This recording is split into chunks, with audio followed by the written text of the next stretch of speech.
അസ്സലാമു അലൈക്കും വറഹ്മത്തുള്ളാഹി. ബിസ്മില്ലാ വൽഹംദുലില്ലാ അല്ലാഹുമ്മ സ്വല്ലി അലാ മുഹമ്മദ്. ചില ആളുകളുടെ നോമ്പ് അള്ളാഹുവിന് വേണ്ട. അവർ പ്രഭാതം മുതൽ പ്രദോഷം വരെ അന്നപാനീയങ്ങൾ വെടിഞ്ഞ ആളുകളാണ്.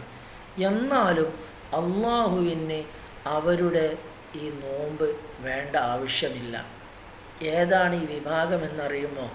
ഹബീബുന റസൂലുള്ളാഹി സ്വല്ലല്ലാഹു അലൈഹി വസല്ലമ തങ്ങൾ പറയുന്നുണ്ട്, അവർ പ്രഭാതം മുതൽ പ്രദോഷം വരെ അന്നപാനീയങ്ങൾ വെടിഞ്ഞവരാണ്. പക്ഷേ അവർ എന്ത് ചെയ്തിട്ടില്ല? കള്ള വാക്കുകൾ പറഞ്ഞ ആളുകളാണ്. അതിനവർ ഉപേക്ഷിച്ചിട്ടില്ല. അവർ ഗീബത്ത് പറഞ്ഞിട്ടുണ്ടാകും, നമീമത്ത് പറഞ്ഞിട്ടുണ്ടാകും, കളവുകൾ പറഞ്ഞ ആളുകളാണ്. ആ വിഭാഗം ആളുകളുടെ മുമ്പ് അള്ളാഹുവിന് വേണ്ട.